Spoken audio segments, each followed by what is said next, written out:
Hello বন্ধুরা, আমি কবিতা তোমাদের সামনে চলে এসেছি নতুন একটা ভিডিও নিয়ে। তো আজকে কোনো রান্নার ভিডিও না, আজকে আমি তোমাদের একটা ব্লগ ভিডিও শেয়ার করছি। আমাদের বাড়িতে ছট পুজো, এই ছট পুজোর আগে আমরা কী করছি সেটাই তোমাদের সাথে শেয়ার করছি। তো আজকের দিন হচ্ছে বাড়ির পুজো, মানে যেদিন ঘাটে যাওয়া হয় তার আগের দিন একটা বাড়িতে পুজো হয়। এটা আমার ঠাকুর ঘর। এই যে দেখো, ঠাকুরের জন্য নতুন এটা বানিয়েছি।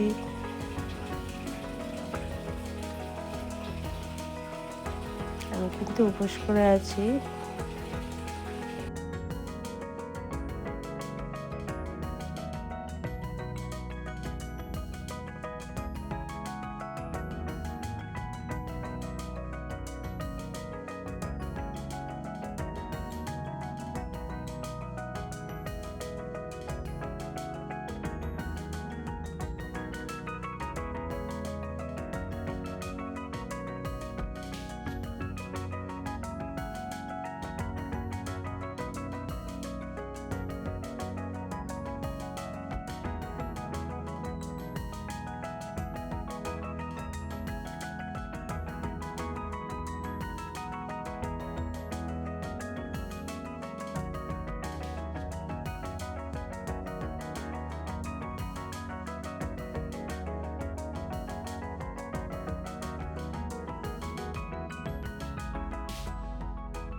এই আটাগুলো আমি মাখিয়ে নেব।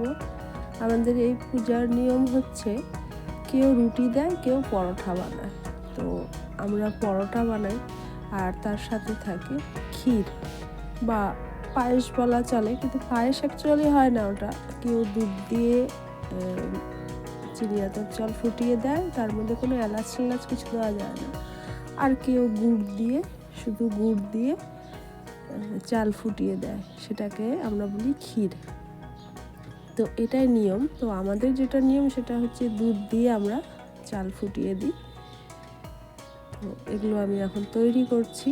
আস্তে আস্তে পূজায় বসতে হবে, সন্ধ্যার মধ্যেই বসতে হয়। তো আটাগুলো মাখিয়ে নিচ্ছি, দেখতে থাকো।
এই যে দেখো, আমি পরোটা বানিয়ে নিচ্ছি।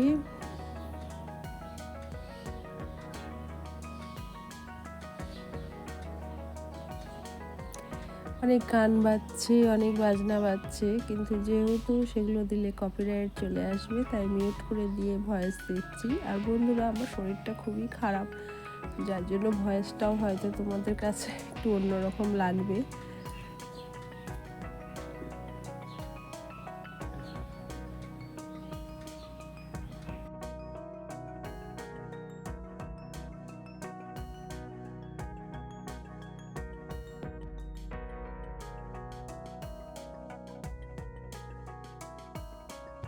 এবার চলছে সাজগোজের পর্ব, পুজো দিতে বসবো। রান্না হয়ে গেছে।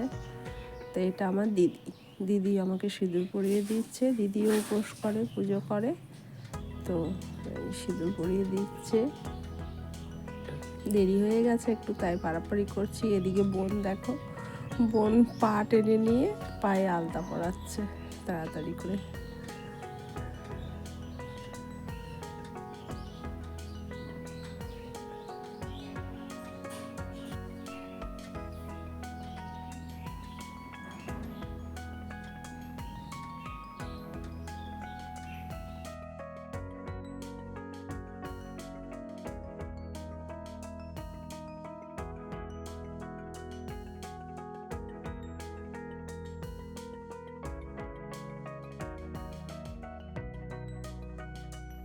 আমি পুজোয় বসে গেছি। এই পুজোর কিন্তু কোনো ঠাকুর হয় না, এইভাবে করেই আমরা পুজো দিই।